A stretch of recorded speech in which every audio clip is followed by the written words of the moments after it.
Welcome to the final Carnival Fest event of the series, and the title of the day is Narrating Namdeo Dhasal's Life and Poetry, performed by Sayali Sahasrabudhe and Abhishek Bhosale, and I'm so thankful, Abhishek, you have curated 3 fabulous events, so thank you so much. And you've taken so much time out of a calendar that is really incredibly busy, so I'm so grateful, and thank you also for Sayali. It's so lovely to be with you now, and it's great to have this concluding the Carnival Fest series. All of the recordings for Abhishek's events and the previous ones are available at Bonington Gallery's YouTube channel, so if you have missed anything, you can always watch them. It's really exciting to have one last event in person. It really makes a difference, isn't it, to meet each other in person, and that's great. And I'm really excited to see Dhasal's iconic poetry come to life, because people like me always better to see on the page, so it would be great to see recited.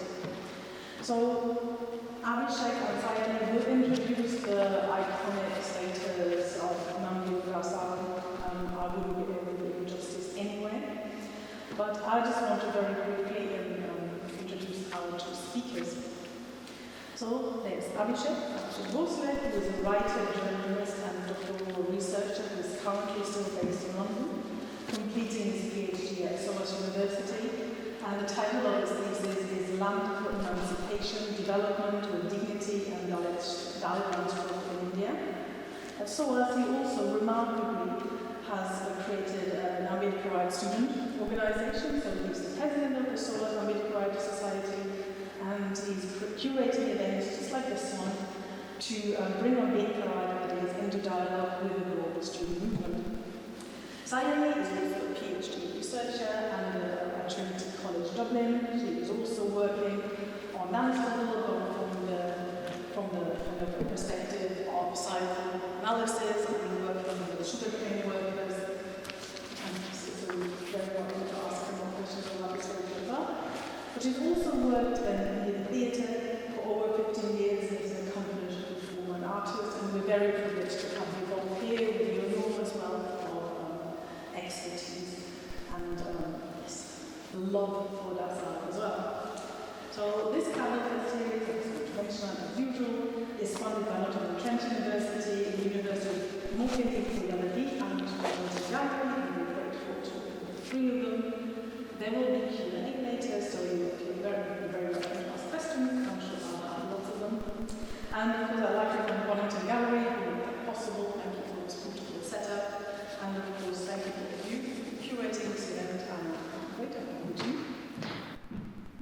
Thank you, Nicole. For both of us, this is a deeply personal occasion.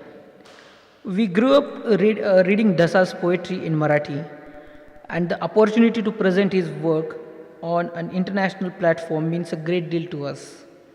We want to express our sincere thanks to organizers and especially to Nicole for creating this opportunity and inviting us to be part of this event. Before we begin with the poetry, we should mention that we are not professional performers or artists. Sayali is professional performers, I am not. I used to be. We are researchers and activists who work on question of caste, social justice, and anti-caste resistance. Our engagement with Dhasal's poetry comes from that position. If there are any shortcomings or mistakes in our presentation, we hope you will understand and bear with us. While preparing for this event, we were reminded of a significant challenge for readers outside India. Much of Dhasal's work remains unavailable in English. Although Namdeo Dhasal is widely recognized as one of the most important poets of modern India, only a small portion of his poetry has been translated. The poet and translator Dalit Panthers translated around 40 of Dhasal's poems, which are available in collections such as A Current of Blood and Namdeo Dhasal, Poet of Underworld. As Marathi speakers, we are fortunate to read Dhasal in the language in which he wrote. For this event, we have translated 2 poems ourselves from Marathi into English. while the remaining poems are presented through Dilip Chitre's translations. We have also drawn on the two-volume collection of Dhasal's writings published by Government of Maharashtra. These volumes provided valuable contextual material which we have used to introduce some of the poems and situate them within Dhasal's life.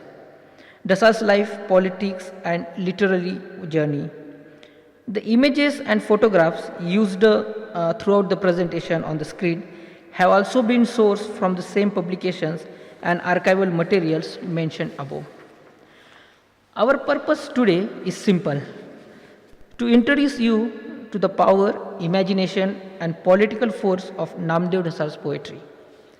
If this presentation succeeds in bringing you closer to his work, the credit belongs to all those who have devoted themselves to translating, publishing, preserving, and interpreting Dhasal over the years. Any limitations in the way we present his work today entirely our own. Thank you, and now we can begin with the poetries. It was the year 1972. 25 years had passed since India gained its freedom from British colonial rule. Still, for millions of Dalits, another form of oppression remained firmly in place: the deeply entrenched caste system, a system that continued to function as an internal colonization within Indian society. On 14th May 1972, in Brahmangaon, a village in Maharashtra's Parbhani district, two Dalit women, exhausted by thirst, attempted to drink water from a well owned by an upper caste man. For this act alone, they were publicly humiliated and paraded naked through the village. In the same month, another disturbing incident took place in Bauda village in Pune district in Maharashtra. There, the entire Dalit community was subjected to a social boycott because a Dalit man had dared to file a nomination for an election. Encouraged by the village elite and influential political figures of the time, upper caste residents sought to punish an entire community for asserting its democratic rights. These were not only isolated incidents, they reflected a wider reality of caste violence and exclusion that continued decades after independence of India. For many Dalit youth, it became painfully clear that governments and state institutions were failing to protect them from these injustices. Out of this anger, frustration, and determination emerged a new force in 1972, a radical movement of young Dalits that come to be known as the Dalit Panther. This generation, people who formed the Dalit Panther, was born around the time India became independent. Still, the promises of freedom had scarcely touched their lives. Daily humiliation, caste violence, discrimination, and the denial of basic human dignity remained part of their everyday existence. The dawn of freedom had arrived for the nation, but for them it was still waiting on the horizon. It was this wounded reality, this rage, this struggle for dignity that found its most powerful voice in the words of Namdeo Dhasal, poet, revolutionary, and one of the strongest literary voices of modern India. He was also one of the founders of the Dalit Panther movement. Through his poetry, the silent spoke. Through his language, the oppressed named their world.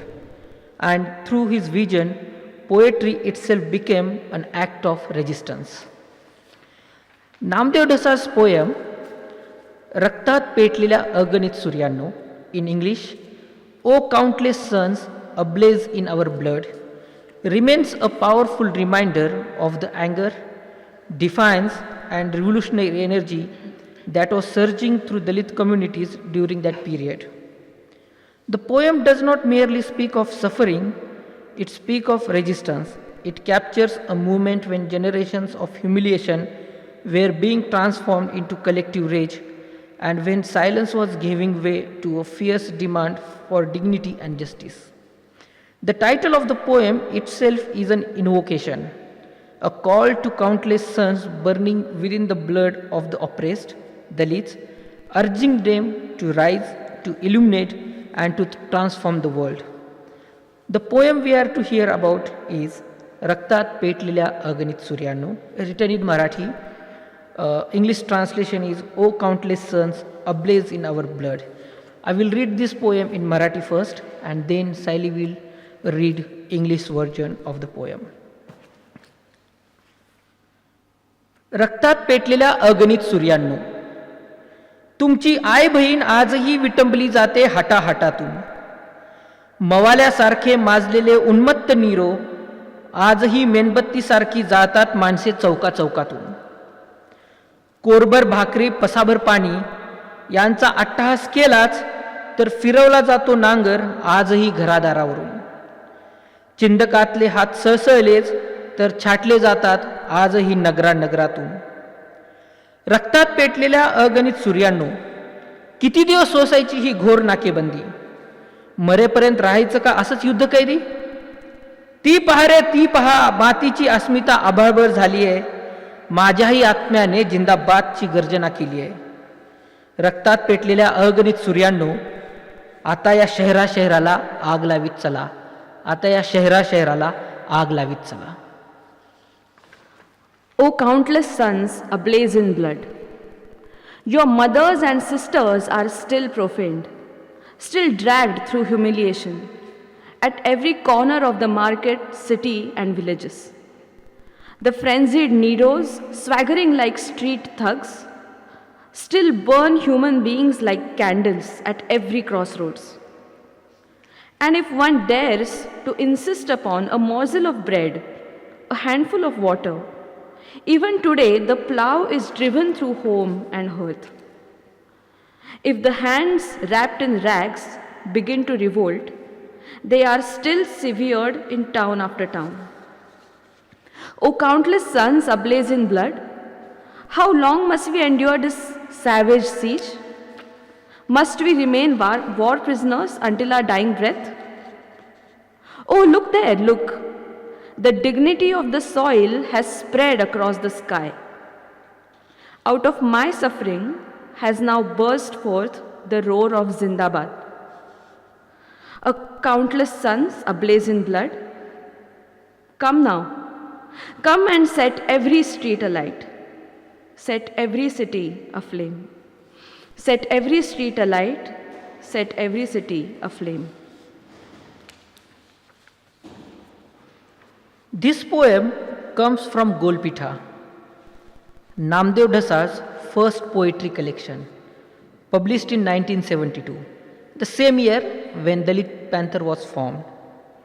Over the following decades, Dhasal would go on to publish several influential collections, including Murka Mahatarane Dongar Halavila in 1975, Priyadarshini, an indispensable character in our history, 1976, Tuhiyetta Kanchi in 1981, Kher in 1983, Gandu Bagicha in 1986, या सत्तेत जीव रमत नाही 1995, मी मारले सूर्याच्या रथाचे 7 घोडे 2005 and nirvana अगोदरची पीडा in 2010. Still among all his works, Golpitha, his first poetry collection, remains unique.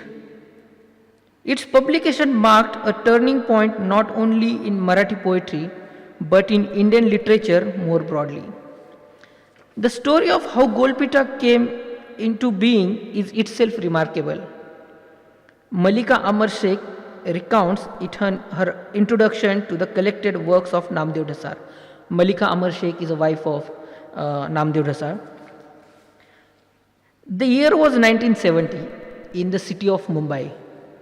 One evening, a poetry gathering was underway. The hall was filled with the poets, critics, readers, and lovers of literature. During the program, a note arrived at the chairperson's table. He read it and looked up in a surprise. A taxi driver would like to read a poem. The organizers hesitated. A taxi driver at a poetry conference. But curiosity had already spread among the audience. Murmurs grew louder. Soon voices began to rise from different corners of the hall, and people were cheering, "Let him read, let him read." Permission was granted to him. A tall, lean young man carrying a notebook walked onto the stage and began to read. What happened next left the audience stunned. It was as though a wild and untamed force had burst into a carefully ordered literary world. The poem swept away the polished, decorative, harmless language that Marathi poetry had long been adapted to. In its place emerged a brutal and unsettling reality, the underworld of the city, its brothels and back streets, its prostitutes, pimps, laborers, outcasts, and survivors. Here was a voice speaking of cruelty, violence, desire, degradation, humanity, and an honesty that literature had rarely dared to confront. The imagery was explosive. The language was unprecedented. The force of the poems was overwhelming. The audience sat transfixed. When the reading ended, listeners demanded more. But the young taxi driver quietly closed his notebook and stepped away from the stage. That taxi driver was Namdeo Dhasal. Not long afterwards, a publisher approached him and offered to publish a collection of his poems. Publisher asked, "How much would you like as a royalty?" Dhasal's response was simple and disarming. Dhasal replied, "The monsoon is approaching. I need plastic sheets to cover my hut. Just give me 800 rupees. Behind the revolutionary poet who would transform Indian literature stood a young man struggling to make ends meet. This is how Kolpita was born. And from the pages of the extraordinary collection comes one of the Dhasal's most celebrated poem, Man, You Should Explode. The poem captures the radical imagination at the heart of Dhasal's writing. It is not a poem of resignation, but a fierce call to break free from oppression, injustice, and all the boundaries that diminish human life. Through it, Dhasal asks us to imagine not merely a better world, but an entirely different one. The Marathi title of this poem is Mansani. We are not going to read it in Marathi, considering the length of the poem.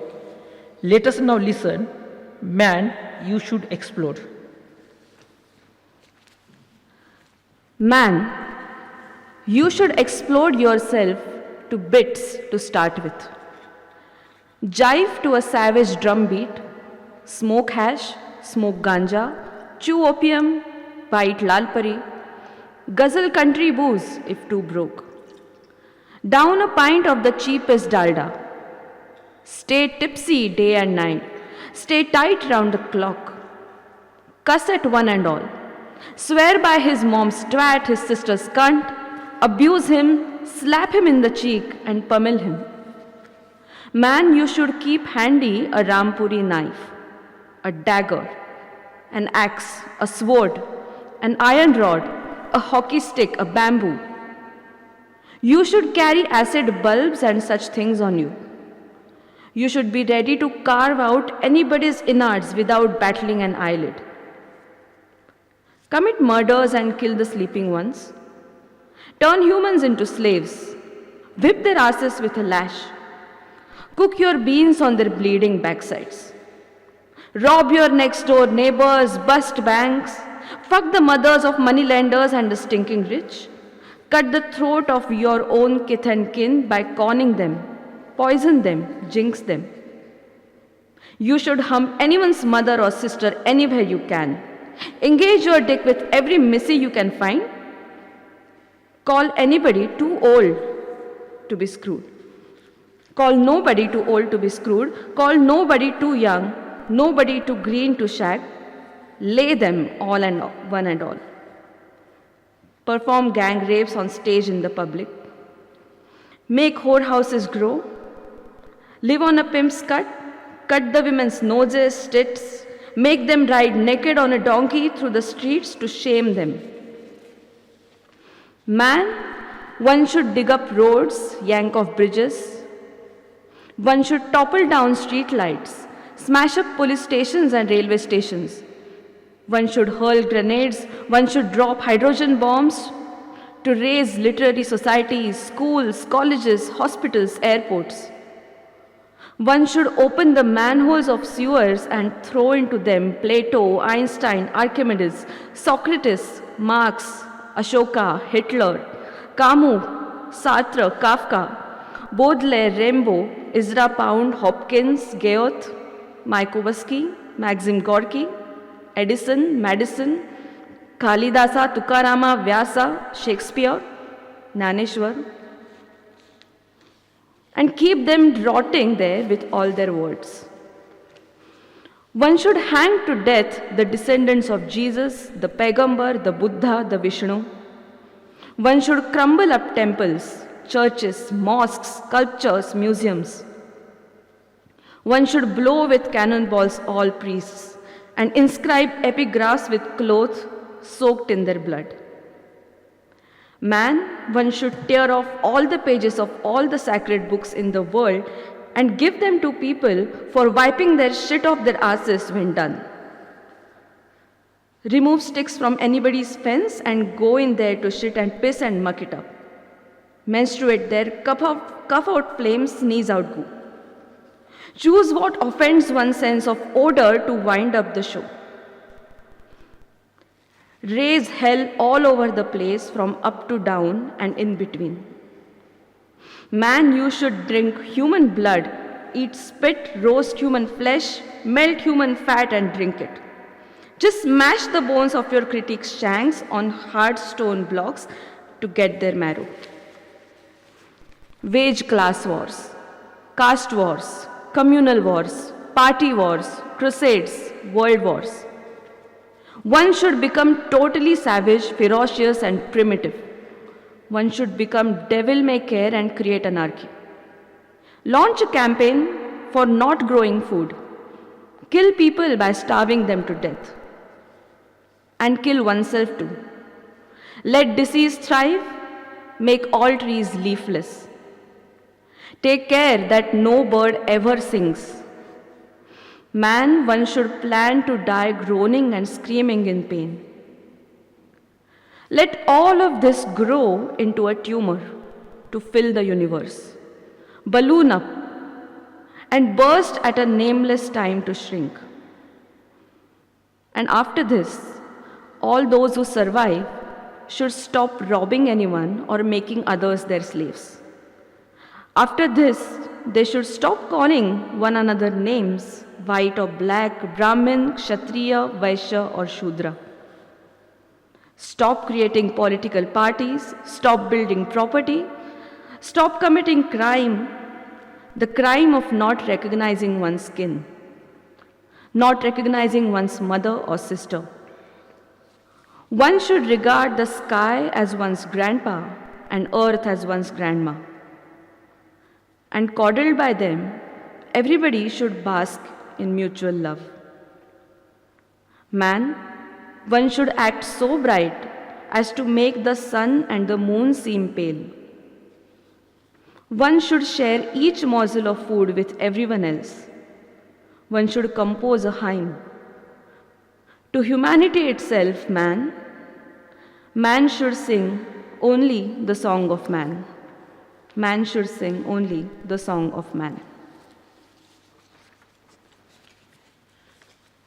Golpitha can be read in many ways. It can be read as sequence of interconnected poems, each speaking to and illuminating the others. Equally, it can be read as a journey, a passage through a particular landscape, and at the same time through the consciousness of the poet who inhabits and bears witness to the world. In the foreword to the first edition of Golpitha, the playwright and writer Vijay Tendulkar wrote of his encounter with Dhasal's poetry. He was struck not only by its rootedness in very specific place and time, but also by a language that registered easy entry. Tendulkar says that he was confronting something extraordinary, a poetic voice unlike any he had encountered before. Reflecting on Dhasal's world, Tendulkar wrote, "The world of Namdeo Dhasal's poetry, known as Golpitha in the city of Mumbai, begins where the frontier of Mumbai's white-collar world ends and a no man's land opens up.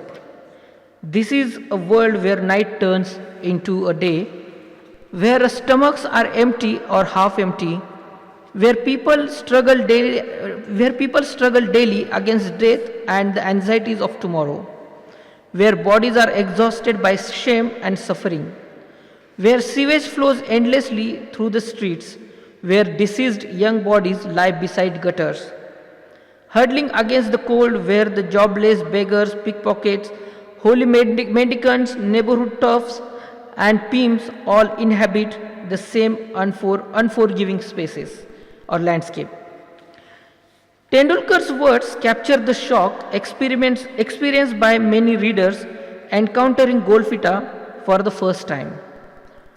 For those shaped by middle class literary sensibilities, Dhasal's poetry opened a door onto a world that had always existed but had remained largely invisible within mainstream literature. But Golpitha was not only about a place. It emerged at a momentum of profound social unrest.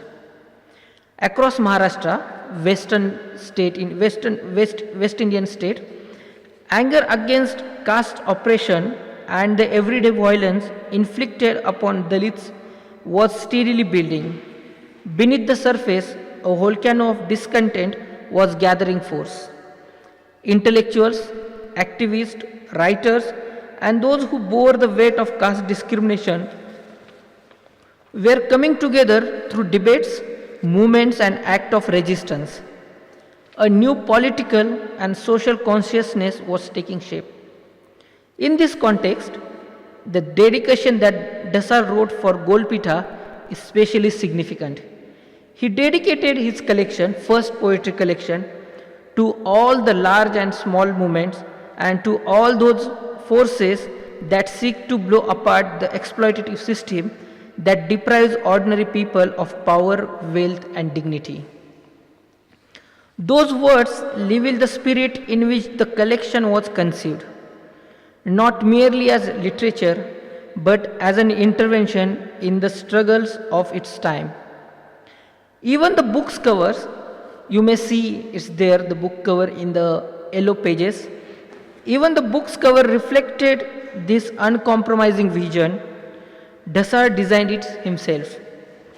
The cover featured a terrifyingly smiling skull emerging from a tree growing out of the lower abdomen of a naked woman lying face down on a venereal disease form. Disturbing, provocative, and impossible to ignore. It challenged conventional notions of beauty and respectability, much as the poems themselves did. Every aspect of Golpitha, its language, its imagery, its politics, and even its visual presentation, refused comfort and demanded confrontation.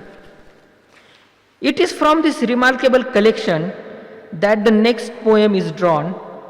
Let us now turn to poem Dargah. In Marathi, it's called Dargacha Whatever. I will read that poem in Marathi and then Sayali read the translation on the way to Dargah. Title of the poem in Marathi is Dargacha Whatever. Leak झालेला सूर्य विजत गेला रात्रीच्या मिठीत, तेव्हा जन्मलो मी फुटपाथवर चिलबटलेल्या चिरंगुटात आणि झालो अनाथ. मला जन्म देणारी गेली आकाशीच्या बाप्पाकडे. फुटपाथी भूतांच्या त्रासाला कंटाळून लुगड्यातला अंधार धुण्यासाठी आणि फ्यूज उडालेल्या माणसासारखा मी वाढत राहिलो रस्त्याच्या विष्टेवर. 5 पैसा दे दो 5 गाली लेलो म्हणत दर्ग्याच्या वाटेवर. On the way to the dargah, a leaking sun went burning out into the night's embrace. When I was born on a pavement in crumpled rags and became orphaned, the one who gave birth to me went to our Father in heaven. She was tired of the harassing ghosts in the streets. She wanted to wash off the darkness in her sari. And I grew up. I grew up like a human with his fuse blown up on the shit in the street, saying, "Give 5 paisa and take 5 curses." On the way to the dargah.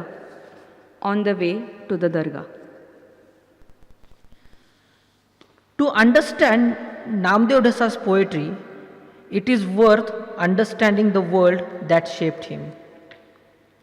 India adopted its constitution on 26 January 1950, declaring itself a democratic republic of India founded on the principles of liberty, equality and justice. A year earlier, on 15th February 1949, Namdeo Dhasal was born to Salubai and Lakshman Dhasal, a Mahar family in a lower caste community in the village of Pure Kanersar in Maharashtra. While a new republic was taking shape, life in rural India continued to be governed by centuries-old caste hierarchies. The traditional Balutedari system still structured village life, determining people's occupations, status and opportunities. Like countless Dalit families across India, the Dhasal inherited not the benefits of freedom but the burdens imposed by caste. Unable to survive on the limited resources available through their hereditary Mahar lands, Lakshman Dhasal, father of Namdeo Dhasal, migrated to Mumbai in search of work. There, he found employment with a Muslim butcher selling beef and mutton. In time, he brought Salubai and young Namdeo to the Mumbai city. The family settled in a cramped room in Dhor-Tsar in Arab Gully. Sharing the space with several other families, it was a life of hardship and resilience. A father working tirelessly to earn a daily wages and a mother struggling to sustain a household in dark, overcrowded room beneath a leaking roof. This was the world in which Namdeo Dhasal grew up. Before he became poet, the language he heard, the people he encountered, and the realities he witnessed were all rooted in the world of the urban poor.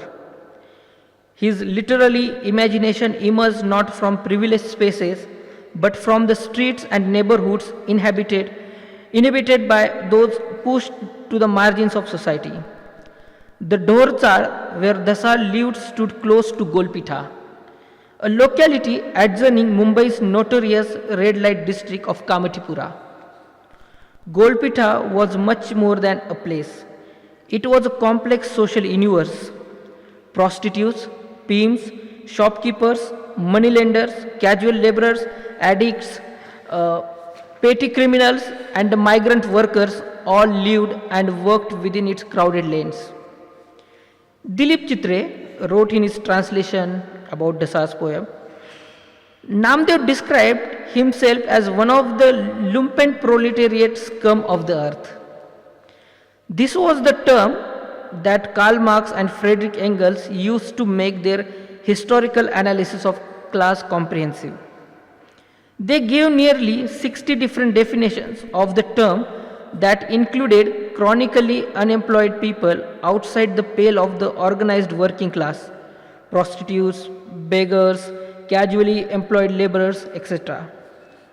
We still use the term lumpen to denote those who have no assets and only intermittent incomes. The economic destitute or people who do unproductive labor, as Marx and Engels apparently thought. To us, the lumpen people are uneducated, unenlightened, the scavengers we see living off the leftovers of consumer society in cities like Mumbai. For Namdeo, the word Dalit and lumpen are often indistinguishable. His definition of Dalit embraces all people discarded by society as useless to its organization. This takes the term Dalit beyond the scheduled caste and scheduled tribes of the Indian Constitution. And this is also reflected in the manifesto of the Dalit Panther. It means socio-economically ostracized people, and India has hundreds of millions of them. Though Dalits' income has risen marginally, and now there is a fringe Dalit middle class, the largest number of these communities will still be among India's millions of scums of the earth. This was Dhasal's first world. These were the people who would later populate his poetry. At the same time, India was embracing the constitution written under the leadership of Dr. B.R. Ambedkar, the principal architect of modern India's democratic framework and one of the greatest champions of Dalit emancipation. The constitution promised freedom, justice, equality, and human dignity for all citizens. But on the ground, reality often told a different story. For millions of Dalits and other marginalized communities, the promises of democracy remained distant. Constitutional rights existed on paper, yet exclusion, poverty, caste discrimination, and social humiliation continued to shape everyday life. It was the contradiction that troubled Namdeo Dhasal throughout his life and writing. Again and again, his poetry returns to a powerful question. If India is a democracy founded on liberty, equality, and justice, where do those living on the margins fit within that democracy? What does democracy mean to hungry and dispossessed, the outcast and forgotten people? It is this question that lies at the heart of the next poem, Song of the Dog and the Republic, from his collection titled Murkha Matarane Dongar Halavila.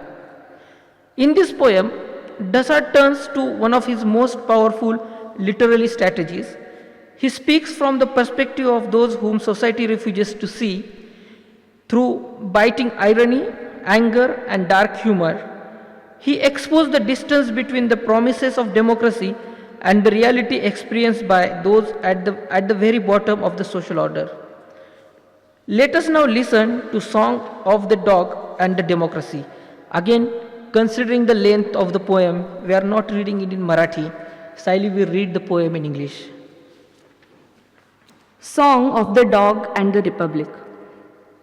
The chained dog, being a dog, whines and sometimes barks. This being his constitutional right, he lives on leftovers. He is used to injustice. His mind is desensitized. He would be shot dead if he took a chance to rebel and break free of his chain. Every street resounds with the drums of total liberation. Friends, I ask an uncircumcised child what democracy means, what you eat it with. I ask an elderly mother wearing a worn-out, patched-up sari about the nutritive value of breastfeeding. I ask a man working as hard as a bullock what absolute fulfillment is and what being stripped of everything means. My mind goes crackers with riddles. A red palanquin with a green bar that carries inside widows with shaven heads. Guess what it is? He whose heart is turned to stone, whose skin is as tough as a rhino's. Who's been stuffed with straw hung in a museum, his skull alone can stay expansive and serene. How terrible is this age of robbery? We can't even discuss the climate and the crops any longer. In hunger's dark empire, where intestines lie empty, a ferocious python is moving through the intestines. We can't burst into tears. Liberty, equality, fraternity. Private property is banyan tree. Everyone is equal before the law. Eat, drink, be merry, go to hell. Ah, how amazing is this age of darkness. We meet just for a cup of tea in a tea shop, touch cup to cup, saucer to saucer, look into train schedules to make brief journeys. The varied, colorful Kumbh Mela of our existence gathers. After suffering excessive stress, we meet in public parks, play the tubercular flutes of our breath. Poverty's two children, one's white, one is black, play on a seesaw in the park of our sovereignty. A bone-dry grave is carved upon our mind. Songs celebrating democracy are pushed down our throat. Hybrid seeds, hybrid seeds. What kinds of pimps have brought hybrid seeds to us? They don't take root in our flesh. They don't mix with our blood. And they don't flower. They don't bear fruit. The hybrid plant doesn't offer a shade to the tired and the tormented. It doesn't fit like a ready-made shirt. It doesn't heal a stabbed and wounded body. We are becoming homeless. We are becoming orphaned. Leaving our homes, we are returning to the graveyard. We are digging out of the coffin the skeletons of our 42 previous generations. We are selling them for 4 annas a kilo. We are filling up the pit of living bones. In a country that mints gold, a bazaar of bones is on show. We have become holy wanderers of the waves of an illusion. A gold male sparrow, a gold female sparrow. They are fed gold. They are caged in gold, just as we are being sold. How white are these travelers? How white are these hunters? They hold in their hands white rabbits hunted by them. A white tablecloth has been laid on a table where they have laid them in a row. They pull out the daggers at their waist and push them in crude haste into the private parts of the rabbits. Blood spurts. One's mind flutters as blood-soaked doves would in an attempt to fly. Angels of peace hasten and fly towards heaven. The song of the Republic is stamped upon this pandemonium. Give arms so the eclipse will be over. Give arms so the eclipse will be over.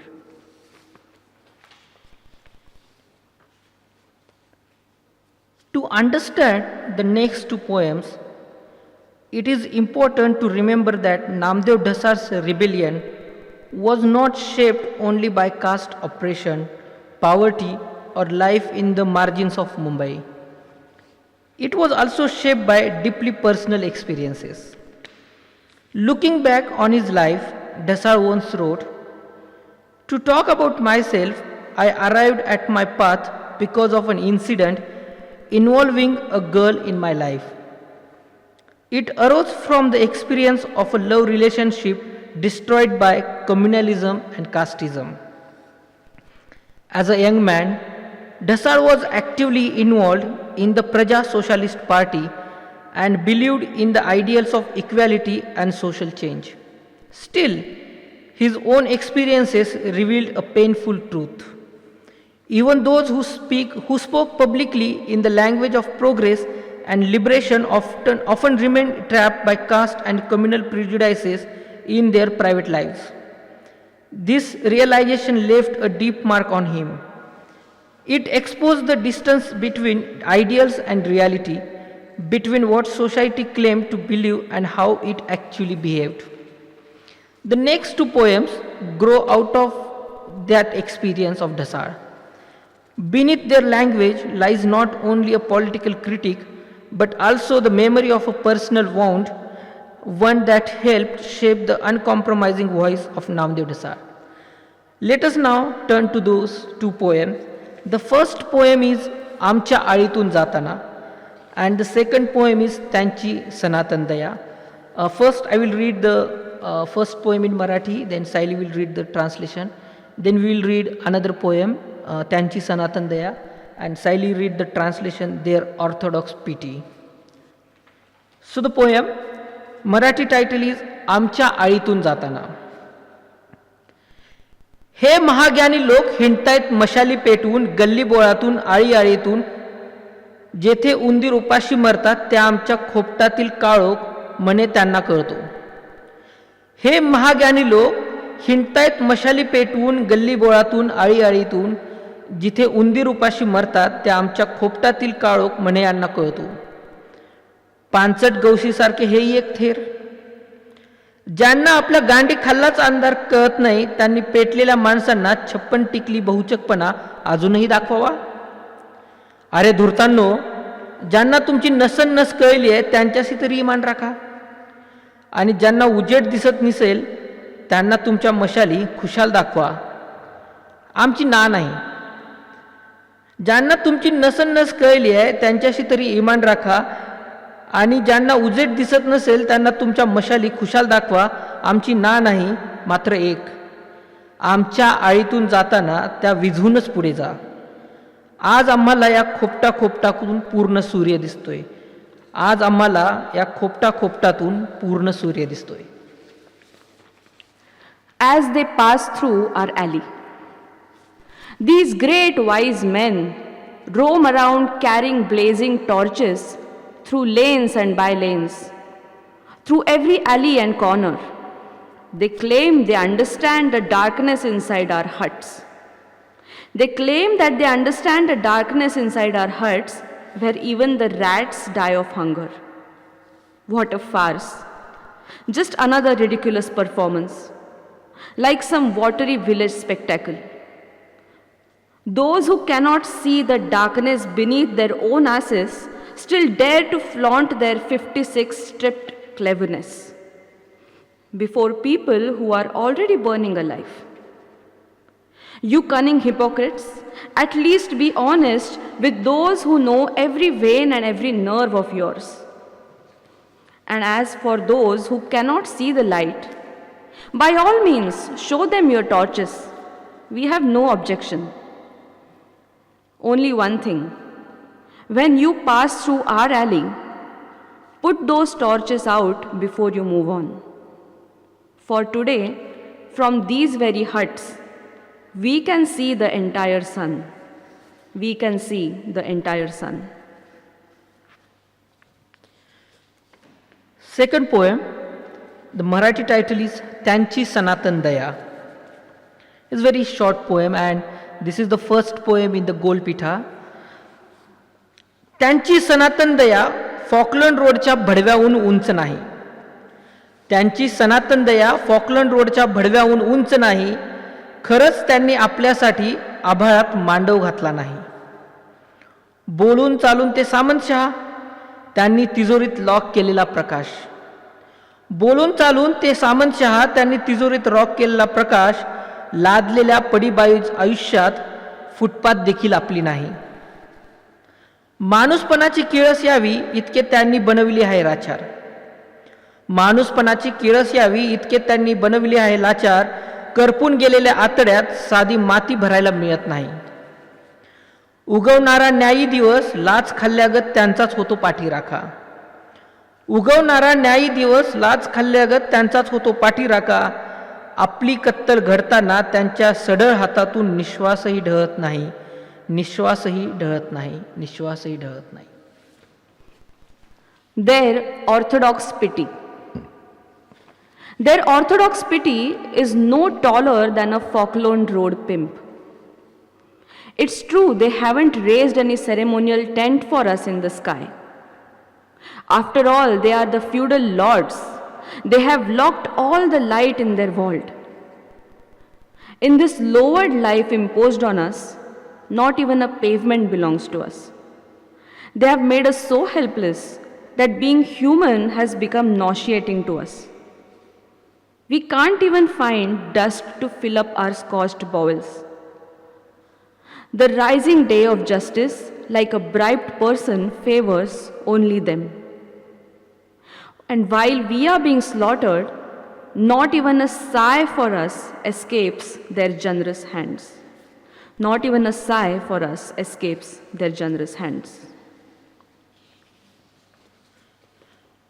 Looking back on Dhasal's early years, Dhasal spoke of growing disillusionment with the political world around him. The gap between ideals and reality, which he had already experienced in matters of caste and love, became impossible for him to ignore. As he later recalled, let down by the attitudes of my colleagues and comrades, I became furious at the sham I found around me. Disappointed by the hypocrisies he encountered, Dhasal threw himself into the life of the city of Bombay. By day, he earned his livings as a taxi driver. By night, he immersed himself in worlds that respectable society preferred not to acknowledge. He wrote, I boozed, I visited brothels, I went to muzra dancing women's establishments and to the house of ordinary prostitutes. It was a revelation of a tremendous form of life. It was a life. What Dhasal discovered there was not merely the underbelly of the city. He discovered a rich and complex human world, filled with suffering, resilience, desire, humor, violence, tenderness, and survival.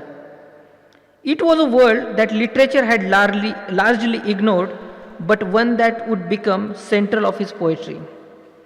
These experiences transformed not only what he wrote about, but also how he wrote. As Dhasal mentioned, then I threw all the rule books out. No longer the rules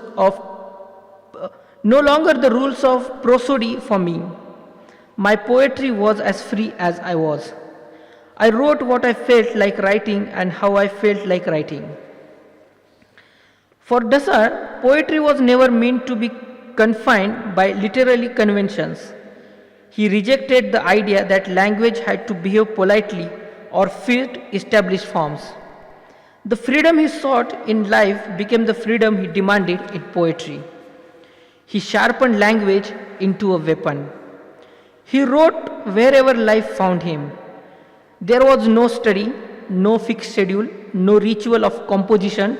Often, after long hours driving a taxi through Mumbai streets, he would sit in a small eatery, notebook in hand, and write whatever was burning inside him.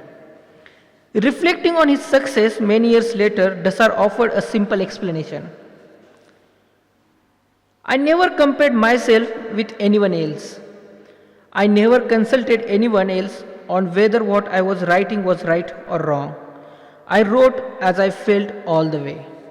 For him, the most important task was not to imitate others, but to discover one's own voice. And there was only one rule he truly followed. The only rule I followed was not to miss any my writing in any of the subtleties and nuances of the life I lived. Dhasal believed the genuine poetry emerges from the inner disturbance, from experiences that wound us, unsettle us, and refuse to leave us in peace. He mentions, what makes one speak or write are the themes that create an excruciating turmoil inside you, heighten your sensitivity, and leave you tenderly troubled. It is from this inner disturbance that my poems come. Along the way, many influences shaped him. He admired major European poets. The Marathi Little Magazine movement opened new intellectual horizons and gave him a literary home. As a young Dalit man confronting the realities of caste, these magazines offered both refuge and possibility. He explored different political traditions. He became a socialist, later dissatisfied with what he saw as the limitations, he turned towards communism. His own tragedy was that he was branded as a communist and expelled by his own party and found himself in a minority. He loved Mao, Fidel Castro, his comrade Che Guevara. He loved Ho Chi Minh, Marx, and Lenin. He loved those people in their own time. Still, beneath all these influences, there remained one enduring foundation. As Dhasal himself said, "Whatever I did in my life, my foundation was Ambedkar's vision."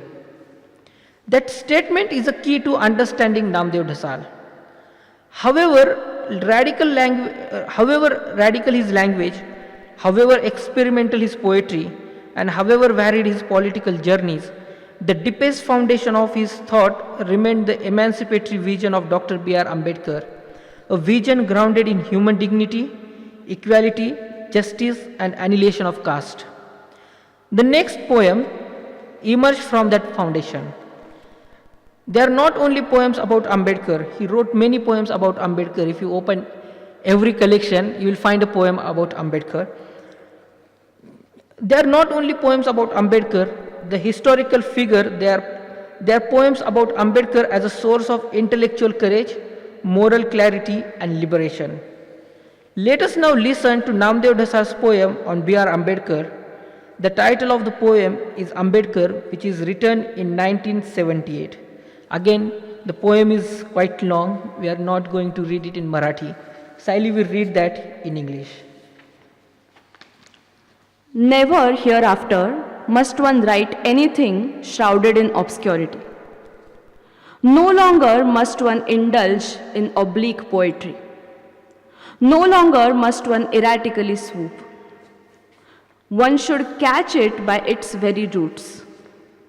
This nation's just continued to proliferate like a castor plant.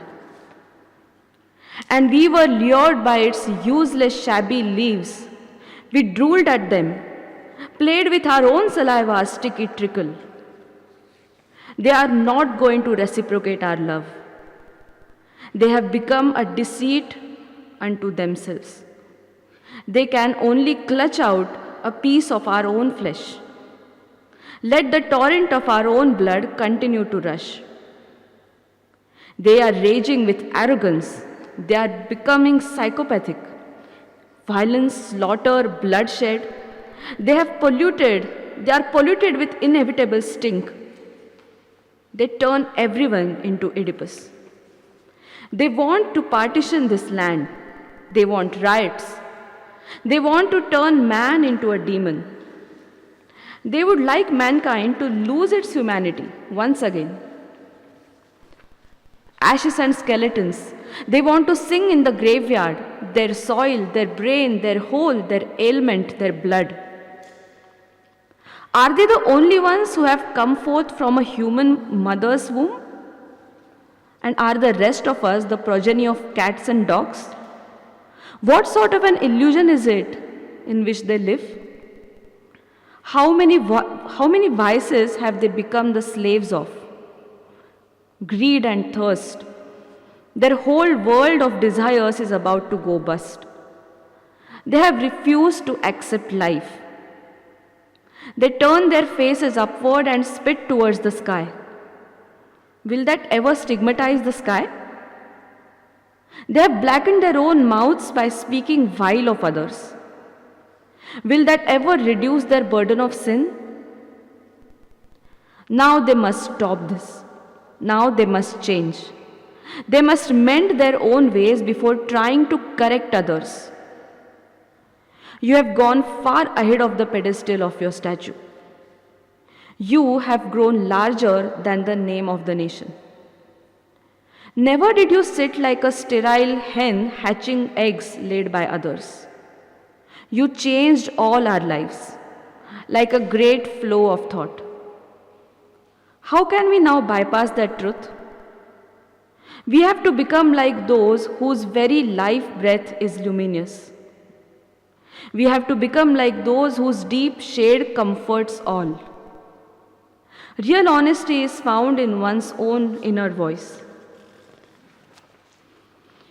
You were not a dogmatist. Your vision was liberal. Weeding and clearing the woods, you created a level field. You created a bend in history that was difficult to achieve, an outstanding feat, and you handed it to us. You stand shining in front of us. You did not allow us to remain mystified. My life is now a cleansed crystal. My life now goes galloping beyond death. You became the human pivot for all Dalits. You did not mind those who spoke against you. You did not turn away from those who ridiculed you. You stood like a rock with your feet firmly planted in the body of an earth that had lost its gravity. To counter the wrong stances of your dictators, you spoke out hard and clear, for your purpose was to liberate man. The same heart in which you contained all tolerance, you let the volcano of revolt become active. Yours was not a blind revolt. It was for changing oneself, for changing the world. New eyes, a new heart. You believed in awakening, not in terrorizing. Your awakening was founded upon study and service. You lived up to your first name. You were strong enough to uproot mighty banyan trees. You raised weapons, but not as mercenaries do. You raised them against injustice. You performed God's autopsy. You cut off the nose of the folk goddess whom the ignorant tried to appease. To ward off disease, you shoved into sewage. All those hollow folk tales that speak of heaven and hell, karmic merits and the burden of sin. You deprived the 33 crore sucker gods of their business, making their shops empty. You set water ablaze. Your voice had authority. You could command the heavens to fall. You could order the seasons on a flourishing forward march. You quarreled with the world. You played with fire. You composed music in a storm.